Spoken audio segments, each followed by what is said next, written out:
Kaliaganj tyre company এলাকায় বাস পাল্টি খেয়ে 18 জন প্রায় আহত। কালিয়াগঞ্জ হসপিটালে ইতিমধ্যে চিকিৎসাধীন এবং তার মধ্যে 2-3 জন গুরুতর আহত। তারা রায়গঞ্জ হসপিটালে রেফার হয়ে গেছে এবং এই যে 18 জন আহত হয়েছে কালিয়াগঞ্জ স্টেট জেনারেল হাসপাতালে চিকিৎসাধীন অবস্থায় রয়েছে।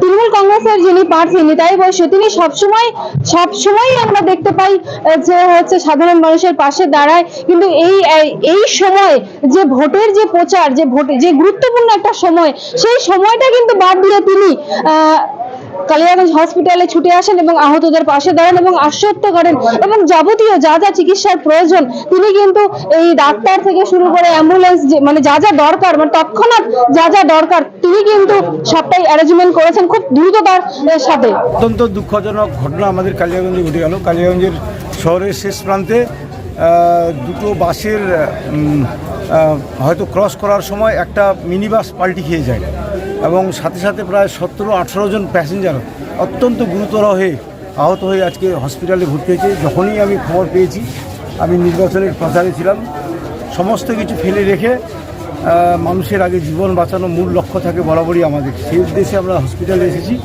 এবং এখানে হসপিটালে এসে এখানে সমস্ত ডাক্তারদের যারা অ্যাভেলেবেল আছে তাদেরকে ফোন করে ডেকে নিয়ে আসা, সুপারকে নিয়ে আসা এবং নার্সিং স্টাফ থেকে সবাই একসাথে যুদ্ধকালীন তৎপরতায় এদেরকে সমস্ত প্রাথমিক চিকিৎসা থেকে শুরু করে যা যা ট্রিটমেন্টের ব্যবস্থা লাগে সেটা আমরা করার এখানে ব্যবস্থা করেছি এবং যে ড্রাইভার ছিল সেই রায়গঞ্জে রেফার, সাথে সাথে রায়গঞ্জে নিয়ে ব্যবস্থা, এখানে অ্যাম্বুলেন্স রেডি রাখা যাদের রায়গঞ্জে পাঠাতে হবে এবং বাড়ির লোকজনদের খবর দেওয়া, আশেপাশে যাদের নিকট আত্মীয়রা রয়েছে তাদেরকে খবর দেওয়া।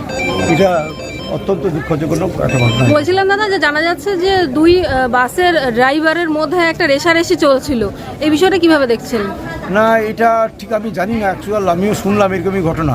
সেটা যদি হয় নো ডাউটলি এটা একদম খুব বাজে জিনিস, কারণ এটা প্রতিনিয়ত অনেক সময় দেখা যাচ্ছে যাদের বিভিন্ন সময় নিজেদের ভিতর কম্পিটিশন বা প্যাসেঞ্জার বেশি নেওয়ার তাগিদ থাকে একটা, সে জায়গা থেকে এই জিনিসটা তো কখনোই কাম্য নয়, কারণ মানুষের জীবন সবচেয়ে বড় আগে প্রায়োরিটি দিয়ে আমাদের রাখতে হয়।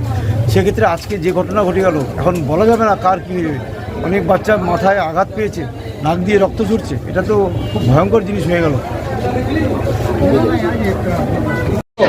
এটা আনুমানিক 12টা থেকে 7টার মধ্যে হয়েছে। রেষারেষির কারণেই কোন বাস আগে যাবে কোন বাস পিছনে যাবে, এটা এদের ড্রাইভার নিয়ে রেষারেষির কারণেই এই দুর্ঘটনাটা ঘটলো। বাসগুলো কোথা থেকে কোথায় যাচ্ছিলেন? কালিয়াগঞ্জ থেকে রায়গঞ্জের মুখে যাচ্ছিলেন, দুটো বাসেই। রেষারেষি করতে এখানে কি ওদের দিয়ে হলো, উনি তো ওদিকে চাপাই গেলেন, চাপা যাওয়ার ওকে বাস কিন্তু পিছনে মার দিয়ে ও ডাম্পারের মধ্যে উঠে গেছে।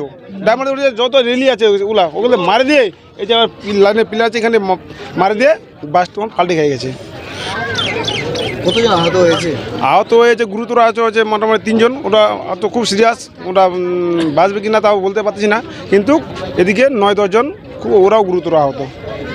এখানে বাসের মধ্যে ছিল মোটামুটি 25-30 জন ছিল, সবাই গুরুতর আহত। আপনার নাম? আমার নাম সংসারুদেব শর্মা। এই যে অ্যাক্সিডেন্ট হয়েছে কোন জায়গায়? এটাকে বলে তোমার রায়পাড়া, টায়ার কোম্পানি রায়পাড়া মোড়।